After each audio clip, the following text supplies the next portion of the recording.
पहले जो भी चीजें डिफाइन की जाएंगी उसको स्टैंडर्डाइज करने की बात होगी। तो उसमें सबसे पहले इंटरनेशनल स्टैंडर्ड ऑर्गेनाइजेशन के रूप में, ठीक है, आईएसओ को गठित किया गया था। आईएसओ को गठित करने का मतलब ये था कि जो भी चीजें होंगी उसको स्टैंडर्डाइज यानी वर्ल्ड लेवल पर जो होगा उसका मानक के रूप में प्रदान करेगा, जैसे मान्यता प्रदान करेगा। उसके अलावा और छोटे छोटे बहुत सारे जो है वो फॉर्म्स भी आपको डिफाइन किए गए, जैसे I triple E, I T U, इस तरह के बहुत सारे छोटे छोटे फॉर्म भी डिफाइन किए गए, क्योंकि बहुत सारे टेक्नोलॉजीज जो डेवलप हो रहे थे टेलीफोन में और कंप्यूटर के क्षेत्र में, यानी इलेक्ट्रॉनिक्स के क्षेत्र में कहा जाए और टेलीफोनिक जो कहा जाए, उन सभी को मान्यता प्रदान करने के लिए ऑर्गेनाइजेशंस जो है वो डिफाइन की गए। उसी के अंदर में आपको जो है वो नेटवर्किंग के लिए एक मॉडल को डिफाइन किया गया जिसका नाम दिया गया ओएसआई, यानी ओपन सिस्टम इंटरकनेक्शन। दो तरह के जो है वो सिस्टम होते हैं, एक ओपन सिस्टम होता है, दूसरा क्लोज सिस्टम होता है।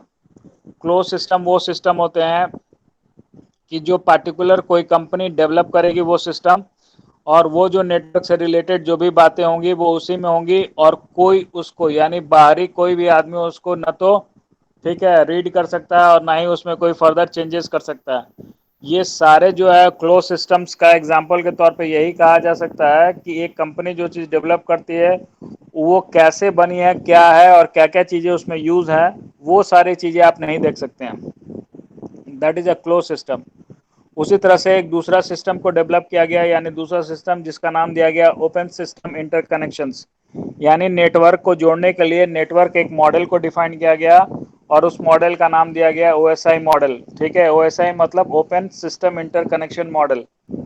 तो ये चीज ओपन है बिल्कुल, यानी कोई भी चाहेगा तो उसके सारे प्रोटोकॉल्स और जो भी चीजें हैं वो सारा देख सकता है। अगर कुछ चेंजेस करना चाहेगा तो इंटरनेशनल स्टैंडर्ड ऑर्गेनाइजेशन से परमिशन लेकर के उसमें वो चेंजेस करेगा और वो इम्प्लीमेंटेशन को फिर सक्सेसफुल माना जाएगा। तो ये सारी चीजें इस तरह से डिफाइन की गए। तो जो एएसआई मॉडल किया गया वो मॉडल के अंदर में लेयर कॉन्सेप्ट दिए गए, यानी नेटवर्क से जोड़ने के लिए, यानी नेटवर्किंग के कॉन्सेप्ट्स को एक लेयर्ड वाई टेक्नोलॉजी के रूप में जो है वो चीज़ों को डिफाइन किया गया।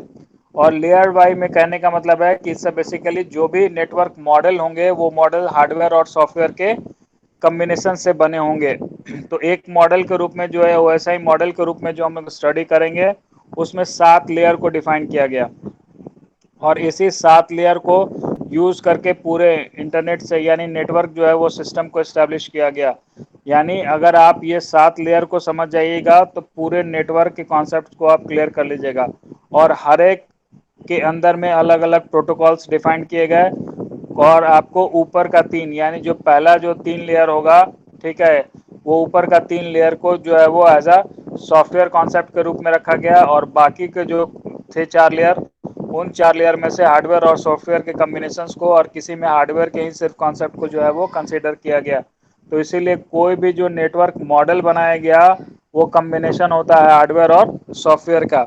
इसीलिए नेटवर्किंग का आप ये मतलब सिर्फ नहीं समझिएगा कि combination of the hardware, combination of the hardware नहीं, हार्डवेयर के अलावा जो आप इंफॉर्मेशन को एक्सचेंज करते हैं उस एक्सचेंज करने के लिए जो आपने सॉफ्टवेयर तैयार किया गया है उस सॉफ्टवेयर की भी बात होती है।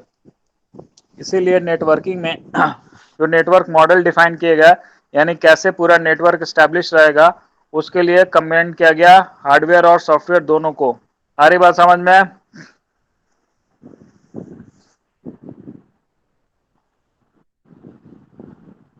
बोलिए, किसी को कोई दिक्कत? No sir. बात क्लियर हो रही है? इसको और डीपली आगे आप लोग जो है वो सेकेंड ईयर में भी स्टडी करिएगा, लेकिन हम आपको एक खाका खींच देते हैं दिमाग में, ताकि आपके लिए जब आगे स्टडी भी करें तो आपको आसानी से बात को समझ में आ जाए। तो आइए अब नेक्स्ट जो है इसमें जो 7 लेयर्स के रूप में डिफाइन किए गए, वो 7 लेयर्स जो आपके हैं। सबसे पहले जो है आपका जो है वो फिजिकल लेयर, फिजिकल के बाद data link layer, data link layer के बाद नेटवर्क लेयर, नेटवर्क लेयर के बाद ट्रांसपोर्ट लेयर, ट्रांसपोर्ट लेयर के बाद सेशन लेयर, सेशन लेयर के बाद प्रेजेंटेशन लेयर, और प्रेजेंटेशन लेयर के बाद जो है एप्लीकेशन लेयर। ये 7 लेयर के रूप में सारी चीजें डिफाइन की गई। और इन सातों लेयर्स के अंदर में जो चीजें चलेंगी, ठीक है, वो कैसे चलेंगी और कौन हार्डवेयर कम्बिनेशन है, कौन सॉफ्टवेयर, और किसके अंदर में कौन से प्रोटोकॉल है, और कैसे डेटा एक लेयर से आकर के दूसरे लेयर में आकर के फिर यहाँ से वो ब्रॉडकास्ट या फिर आपको सेंड किया जाएगा और दूसरे सिस्टम के उस लेयर्स में जो है वो इन करेगा और सारी बातों को वो कैच करते हुए अपना काम करेगा। तो ये जो पूरा जो नेटवर्क का लेयर है, इसी लेयर को अगर आप स्टडी करिएगा और इसके अंदर में डिफरेंट डिफरेंट लेयर्स पे जो अलग अलग प्रोटोकॉल है उसको अगर आप समझ जाइएगा तो समझिएगा कि आप नेटवर्किंग के आधे से ज़्यादा कॉन्सेप्ट्स को आप समझ गए। तो जो आप आईपी एड्रेस और ये सब नाम सुनते हैं, ये सारे आईपी एड्रेस को जो है वो डिफाइन किया गया है नेटवर्क लेयर में। तो सारा आईपी एड्रेस से रिलेटेड बात जो भी चीज़ें हैं वो सारा जो है वो आप नेटवर्क लेयर में स्टडी करते हैं। हम जो स्टडी करते हैं जैसे कि टोपोलॉजी से रिलेटेड जो सारी बातें हैं और ये सारा चीज़ है वो बेसिकली हमारा जो है वो फिजिकल लेयर से रिलेटेड बात है। ठीक है, तो ये जो 7 लेयर है स्टार्टिंग ऊपर से, यानी एप्लीकेशन लेयर के बाद प्रेजेंटेशन लेयर, प्रेजेंटेशन लेयर के बाद सेशन लेयर, सेशन लेयर के बाद ट्रांसपोर्ट लेयर, ट्रांसपोर्ट लेयर के बाद नेटवर्क लेयर, नेटवर्क लेयर के बाद डेटा लिंक लेयर और उसके बाद फिजिकल लेयर। ठीक है, ये इतने सारे लेयर्स हैं और हर एक लेयर्स की अपनी अपनी रिस्पॉन्सिबिलिटी है और इन्हीं रिस्पॉन्सिबिलिटी को स्टडी करना है और इसके अंदर में डिफाइन जो भी प्रोटोकॉल्स हैं वो सारे प्रोटोकॉल्स को आपको स्टडी करना पड़ेगा। तब जाकर के आपको पूरा नेटवर्किंग के कॉन्सेप्ट्स यानी नेटवर्क मॉडल को समझने में आसानी और मदद मिलेगी। तो इसको याद कैसे रखते हैं, यानी ये सारा चीज़ है। तो कहा जाता है कि प्लीज़ डू नॉट ट्रस्ट, ठीक है, प्लीज़ डू नॉट ट्रस्ट, ठीक है, सेल्स पर्सन एडवाइस। ध्यान दीजिएगा, तो प्लीज में आ गया, क्या हुआ, प्लीज का पी कंसीडर करिएगा तो वो हो गया फिजिकल लेयर। डू नॉट में का डू जो हो गया डी डी जो है उसको समझिएगा डेटा लिंक लेयर। नॉट का एन समझिएगा वो है नेटवर्क लेयर। तो हो गया डू नॉट, ठीक है, डू नॉट का जो है वो प्लीज डू नॉट, इनका जो है मतलब हो गया please do not trust. Trust का टी आ जाता है और टी का मतलब होता है transport layer. Please do not trust, ठीक है, सेल्स पर्सन, तो सेल्स का एस आएगा और एस के लिए हो जाएगा सेशन लेयर। और ठीक है, सेल्स पर्सन, पर्सन का पी आएगा, पी मतलब प्रेजेंटेशन लेयर। और एडवाइस, एडवाइस का ए आएगा और ए फॉर एप्लीकेशन लेयर। तो इस तरह से सातों लेयर को आसानी से याद किया जा सकता है। लोग अलग अलग तरह का जो है वो सेंटेंस बोल करके इसको समझने की कोशिश करते हैं, यानी इन चीज़ों को याद करने के लिए। तो कभी कभी लोग गड़बड़ अगर हो जाते हैं इस 7 लेयर के जो सीक्वेंस को समझने के लिए, तो आप ये please do not trust sales person advice, ठीक है, अगर आप याद रखिएगा तो आप आसानी से सातों लेयर को जो है वो, ठीक है, समझ सकते हैं। यानी कोई लेयर में आपको गड़बड़ी नहीं होगी कि किसके बाद कौन से लेयर आते हैं, वो आपको समझने में कोई दिक्कत नहीं होगा। आ रही बात समझ में कोई दिक्कत?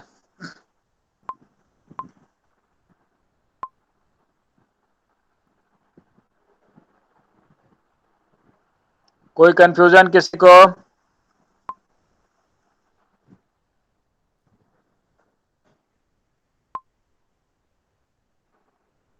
आ रही आवाज मेरी? Yes sir. ठीक है, अब जरा सा अभी हम लोग इस लेयर से पहले बाहर आ जाते हैं। तो समझिएगा that is called OSI layer, ठीक है, यानी ओपन सिस्टम इंटरकनेक्शन और ओपन सिस्टम इंटरकनेक्शंस, ठीक है, क्योंकि ये बिल्कुल ओपन है, हर कोई इसको स्टडी कर सकता है, ठीक है, रीड कर सकता है और ये जो है वो आप जो है इस पर काम कर सकते हैं, कहीं कोई दिक्कत नहीं है। यानी ये ओपन सोर्स है, कोई भी इसको जो है वो इस्तेमाल कर सकता है। और दूसरा जो है वो क्लोज के रूप में रहेगा, जो कि पर्टिकुलर, जैसे आईबीएम जो है वो अपना डिफाइन किया था एक अलग नेटवर्क मॉडल को, तो बहुत सारे ऐसे ऑर्गेनाइजेशन यानी कंपनियां हैं जो अपना अलग अलग मॉडल को डिफाइन किए हैं और काम किए हैं। आ रही बात समझ में? अब आइएगा नेक्स्ट, इससे पहले कि जरा सा हम ओएसआई लेयर से और रिलेटेड बात बता दें आपको, जो हम बोले थे कि फिजिकल स्ट्रक्चर में एक चीज हमने आपको बताया था टोपोलॉजी, और दूसरा चीज है फिजिकल लेयर में जो है वो कनेक्शन से बात है। तो कितने तरह के कनेक्शन होते हैं एक बार फिर से आपको बता देते हैं, इस चीज को भी जानना जरूरी है। तो 2 तरह के कनेक्शन को कंसीडर किया जाता है। एक तो आपको पॉइंट टू पॉइंट कनेक्शन, ठीक है, that is a direct connection, जो कि आपका मेश टोपोलॉजी के अंदर में जो भी चीज होता है वो पॉइंट टू पॉइंट कनेक्शन वाली बात होती है। एक नोड का दूसरे नोड से कनेक्शन, यानी एक कंप्यूटर का दूसरे नोड से डायरेक्ट कनेक्शन होता है, यानी दूसरे कंप्यूटर से डायरेक्ट कनेक्शन होगा। तो ऐसे चीजों को हम लोग क्या बोलते हैं, ठीक है, पॉइंट टू पॉइंट कनेक्शंस। अब उसके बाद पॉइंट टू पॉइंट कनेक्शन के बाद आपका जो आता है कास्टिंग के फॉर्म में, ठीक है, यानी आपका मल्टीकास्टिंग और यूनिकास्टिंग का कॉन्सेप्ट आता है। यानी एक आदमी अगर एक को सेंड करता है तो दैट इज यूनिकास्टिंग, और एक आदमी ग्रुप को पूरा सेंड करता है दैट इज मल्टीकास्टिंग। तो इस तरह का कास्टिंग। और तीसरा जो हो जाएगा आपको ब्रॉडकास्ट। ब्रॉडकास्ट में होगा कि जितने हैं वो सभी को जो है वो कास्ट होगा, पार्टिकुलर ग्रुप को नहीं होगा। जितने लोग उसके लिंक में हैं उन सारे चीजों को, सारे को जो है वो ब्रॉडकास्ट होगा, यानी सारे को वो सिग्नल्स जाएंगे। और जिसको जरूरत है वो एक्सेप्ट करेगा, और जिसको नहीं जरूरत है वो क्या करेगा, डिस्कार्ड कर देगा। तो ये जो पॉइंट टू पॉइंट और आपको मल्टीकास्ट और यूनिकास्टिंग का कॉन्सेप्ट और ब्रॉडकास्ट का कॉन्सेप्ट है, ये आगे चल करके भी आपको बहुत जरूरत पड़ेगी कि कहाँ से कहाँ जो है पॉइंट टू पॉइंट कनेक्शन है, और किस में मल्टीकास्टिंग है, किस में ब्रॉडकास्टिंग की बात है। ये सारी चीजें भी आपको जानना बहुत जरूरी है और समझना बहुत जरूरी है। इसीलिए हम आपको ये बात बता रहे हैं। हमारी बात समझ में कोई दिक्कत?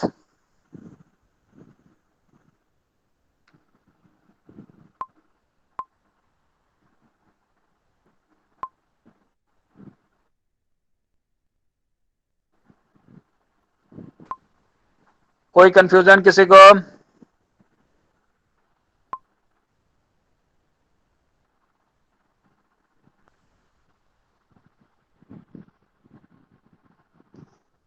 किसी को कोई डाउट है? आइए अब आगे बढ़ते हैं तब। ठीक है, तो ये रहा आपको, ठीक है, कनेक्शन से रिलेटेड बात, क्योंकि आगे जो है वो इन्हीं कनेक्शंस को हम लोग करेंगे। तो ब्रॉडकास्ट में जैसा कि हमने आपको बताया था, या अगर नहीं बताया तो समझ लीजिए, जैसे एयरपोर्ट पे ठीक है आप जाते हैं और अनाउंसमेंट हो रहा है कि ठीक है फ्लाइट नंबर IC184 जो है वो क्या होने वाली है, टेक ऑफ होने वाली है। सभी लोग जो है वो अपने ठीक है वेरिफिकेशंस के लिए जो है गेट नंबर इतने पर चले आए। तो जो लोग उस फ्लाइट के होंगे, यानी ब्रॉडकास्ट हुआ तो जितने वहां पर उस एयरपोर्ट पे जितने लोग हैं उन तक, सारे लोग तक ये मैसेज गया। अब जो है जिस जो उस फ्लाइट से जाने वाला होगा वो आदमी जो है एक्टिवेट हुआ, यानी वो सारे जो है वो उस गेट की तरफ आगे बढ़े। बाकी सारे लोगों ने उस मैसेज को क्या कर दिया, डिस्कार्ड कर दिया, क्योंकि वो उनके लिए नहीं था। लेकिन वो मैसेज उन तक पहुंचा और ये काम हुआ। तो जो भी टावर से या फिर सैटेलाइट से आपको ब्रॉडकास्ट होती है वो ब्रॉडकास्ट की बात होती है, ताकि वो सारे तक जो है वो सिग्नल्स प्रोवाइड किए जाते हैं, और जिसकी ज़रूरत होती है वो उसको एक्सेप्ट करता है। तो आप ब्रॉडकास्ट कर रहे हैं, तो ब्रॉडकास्ट करते समय यानी ठीक है, और ज़्यादातर हम लोग ब्रॉडकास्टिंग के केस में हम लोग क्या करते हैं, वायरलेस वायरलेस का जो है वो कॉन्सेप्ट को सहारा लेकर के काम करते हैं। और ज़्यादा चीज़ें जो है आपको ठीक है वायरलेस फॉर्म में ही जो है वो ब्रॉडकास्ट किए जाते हैं। इसका मतलब है कि हमने टावर से कर दिया या फिर सैटेलाइट से भी ब्रॉडकास्ट हो सकता है। तो ये सारे चीज़ें हम लोगों ने ब्रॉडकास्ट किया, और जो भी सिग्नल्स है जहाँ तक पहुँचने हैं वो वहाँ तक पहुँचा। तो ये सारी बातें आपको ठीक है, ये सारी चीजें जो हम लोग स्टडी करते हैं, एक तरह से हम लोग ये पहला जो OSI लेयर है that is a physical layer, उस फिजिकल लेयर से रिलेटेड ये सारी बातें जो है वो की जाती है। क्योंकि जो भी है हम अपने डेटा को जो है वो फिजिकल लेयर के फॉर्मेट में यानी बिट के फॉर्मेट में सारा चीज को ट्रांसफर करते हैं। अब आगे जा करके वो बिट जो है वो अगर किसी भी केबल से गुजरेगा तो वो होगा सिग्नल्स के फॉर्मेट में, तो वहां से वो सिग्नल के फॉर्मेट में जाता है। तो दो तरह के आपको सिग्नल को स्टडी करना होगा, एक सिग्नल जिसको एनालॉग सिग्नल बोलेंगे और दूसरा डिजिटल सिग्नल। उसी तरह से दो चीजें होती हैं, एनालॉग डेटा होता है और डिजिटल डेटा होता है। हम जो चीजें भेजते हैं सेंड करते हैं वो सिग्नल्स के फॉर्मेट में जाता है, लेकिन हम जिस पर काम करते हैं वो डेटा पर काम करते हैं।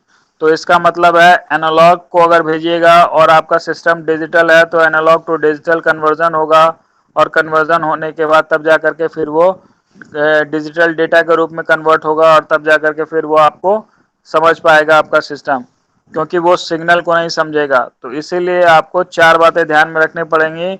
एक तो पहला कि जो एनालॉग सिग्नल्स होते हैं, और दूसरा डिजिटल सिग्नल होते हैं। एनालॉग सिग्नल्स कहने का मतलब ये होगा कि टाइम के साथ उसका वेरिएशंस, ठीक है, हर एक टाइम के साथ उसका एम्पलीट्यूड में चेंजेस, ठीक है, that is called analog signals. और डिजिटल सिग्नल्स क्या है, तो वो बिल्कुल एक सर्टेन टाइम पे जो है वो अपना रिजल्ट चेंज करेंगे। जैसे डिजिटल वॉच होता है और दूसरा जो है एनालॉग वॉच होता है, तो जिसमें तीनों सुइयां आपको नजर आती हैं दैट इज एनालॉग वॉच, क्योंकि आप उसमें हर सेकंड जो है वो परिवर्तन देख रहे हैं, कितना कितना बजा कितना बजा अभी। लेकिन डिजिटल वॉच में क्या है कि अभी 9 बज के 59 मिनट हो रहा है, तो ठीक 1 मिनट के बाद ठीक है 10 बजे आपको वो शो होगा, यानी आप कितना सेकंड जाए गए वो आपको पता नहीं चल पाएगा, यानी हर एक समय जो है वो आपको चेंजेस जो है वैल्यू हो रहे हैं घड़ी के, वो वैल्यू को आप रीड नहीं कर पाइएगा। तो दो तरह के सिग्नल, इसीलिए एनालॉग सिग्नल्स और डिजिटल सिग्नल्स।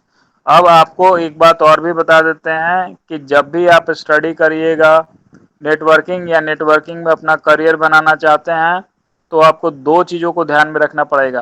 पहली बात कि आपका फिजिक्स और मैथ, ठीक है, यानी फिजिक्स तो आपका स्ट्रांग होना ही चाहिए, साथ ही साथ आपका दूसरी बात में मैथमेटिक्स भी आपका स्ट्रांग होना चाहिए, क्योंकि बिना फिजिक्स और मैथमेटिक्स के आप जो है वो नेटवर्किंग को समझने में, ठीक है, उतना जो है वो मज़ा नहीं आएगा और उतनी बातें आप नहीं समझ पाइएगा जो आपको समझना चाहिए। आ रही बात समझ में? किसी को कोई दिक्कत है तो पूछ ले।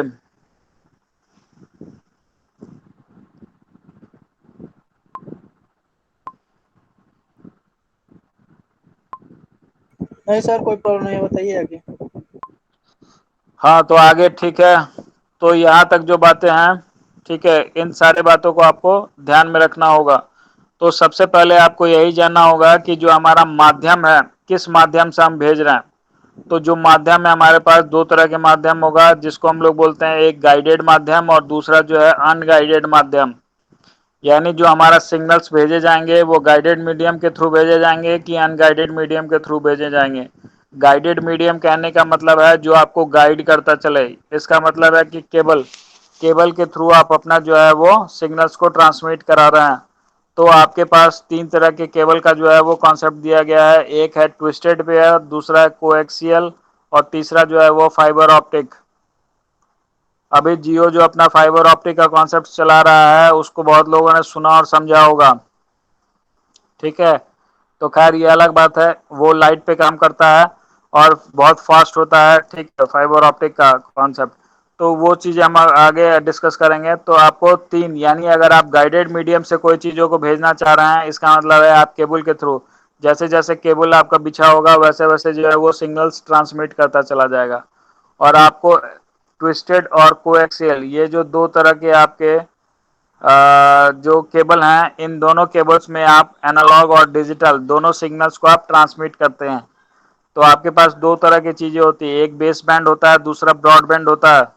कितने लोगों को बेस बैंड और ब्रॉडबैंड में डिफरेंसेस पता है, या ब्रॉडबैंड क्या है कितने लोगों को पता है?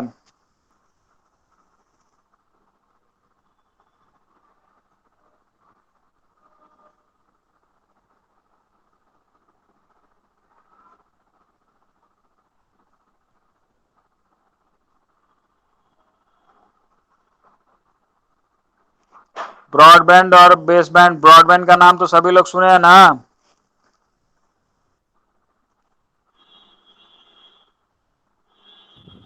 Yes sir. क्या होता है?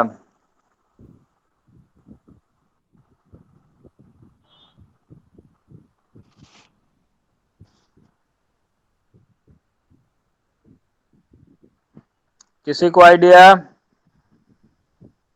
No sir.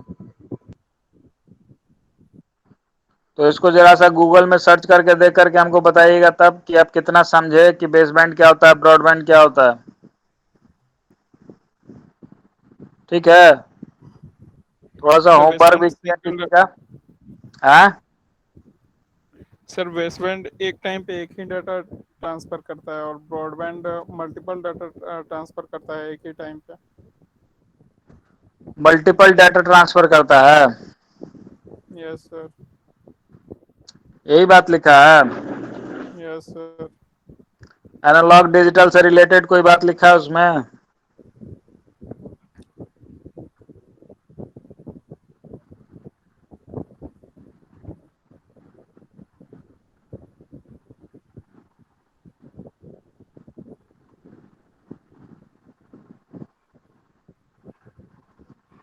लिखा है कि नहीं लिखा है? Yes sir. Broadband technology uses analog signals in data transmission. हाँ, जैसे होगा क्या कि अगर आप डिजिटल सिग्नल लेके चलिएगा आपका स्पीड जो है वो थोड़ा कम रहेगा in comparison to analog signals. तो अगर आप डिजिटल सिग्नल करते हैं तो डिजिटल सिग्नल को फिर एनालॉग सिग्नल में कन्वर्ट करके और फिर फाइनली जहाँ डेस्टिनेशन है वहाँ पर फिर आप जो कॉन्सेप्ट यानी आप फिर डिजिटल फॉर्मेट में उसको एक्सेप्ट करते हैं, तो that is a broadband connections. इसीलिए ब्रॉडबैंड का जो स्पीड है वो ज़्यादा होता है in comparison to the base band. Base band में हम लोग डिजिटल सिग्नल्स को ही ट्रांसमिट करते हैं। खैर ये सारी बातें आगे बता देंगे। तो हमारे पास जो माध्यम है, तो दो माध्यम हो गए। एक माध्यम क्या हो गया, गाइडेड मीडियम के रूप में, और गाइडेड मीडियम के अंदर में हमारे पास तीन तरह के जो है वो, ठीक है, गाइडेड मीडियम यानी केबल्स को हम लोग कंसीडर कर रहे हैं। एक हमारा ट्विस्टेड पेयर, दूसरा हमारा कोएक्सियल, और तीसरा फाइबर ऑप्टिक। और दूसरा हमारे पास है अनगाइडेड। अनगाइडेड मतलब एयर, एयर के अंदर में यानी हवा, और हवा के रूप में जो हम लोग जितने भी, ठीक है, रेडियो वेव्स है, ठीक है, और इंफ्रारेड है, और कौन सा है, माइक्रोवेव है, ठीक है। तो जितने अलग अलग तरह के जो है वेव्स हैं, ठीक है, उसके बारे में स्टडी करेंगे और उसी के थ्रू जो है हमारा सिग्नल्स जो है वो ट्रांसमिट करेगा। आ रही बात समझ में, कोई दिक्कत?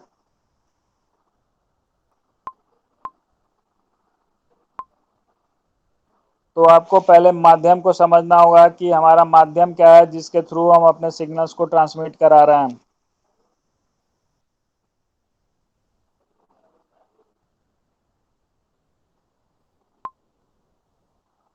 क्लियर हो रही है बात, कोई दिक्कत?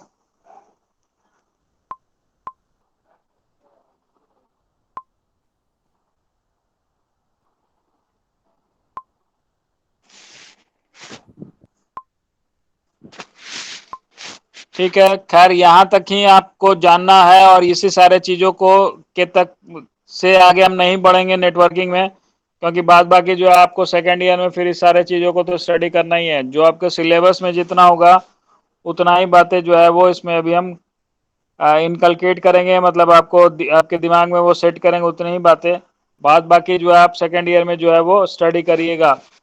अब एक बार जो है वो सारे लोग सिलेबस देख लें, और सिलेबस देखने के अनुसार कुछ अगर छूट रहा है फंडामेंटल में तो वो बात भी हमको बता दें अभी, कि कौन से चीज़ों को हमने नहीं बताया है। और वो सारी बातें भी एक दो क्लास में बता करके हम इस फंडामेंटल को अब धीरे धीरे क्लोज कर देंगे। तो अगर कुछ रह गया हो तो बता लीजिएगा, और देख लीजिए, अभी सिलेबस को ओपन करिए और देख करके हमको बताइए कि क्या छूटा हुआ है। सिलेबस नहीं है सर। सिलेबस और कोई किसी के पास नहीं है?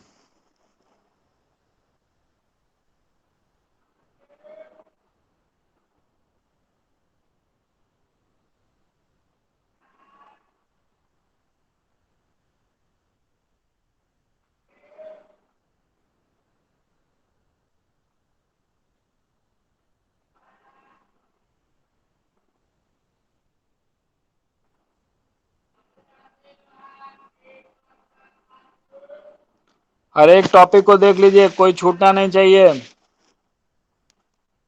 कोई ऐसा लग रहा हो कि जो बात हम नहीं बताए हो?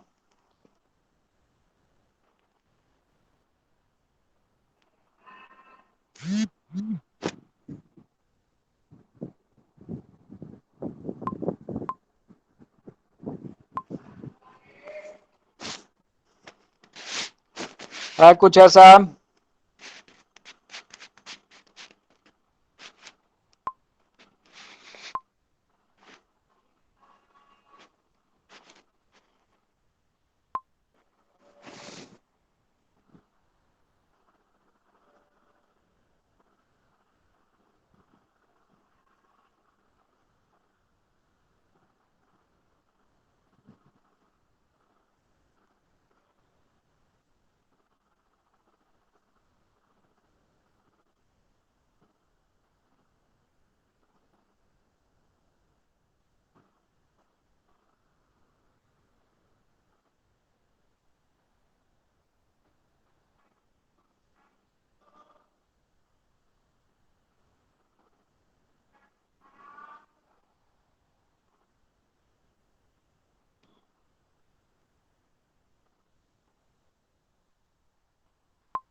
कोई देख भी रहा है?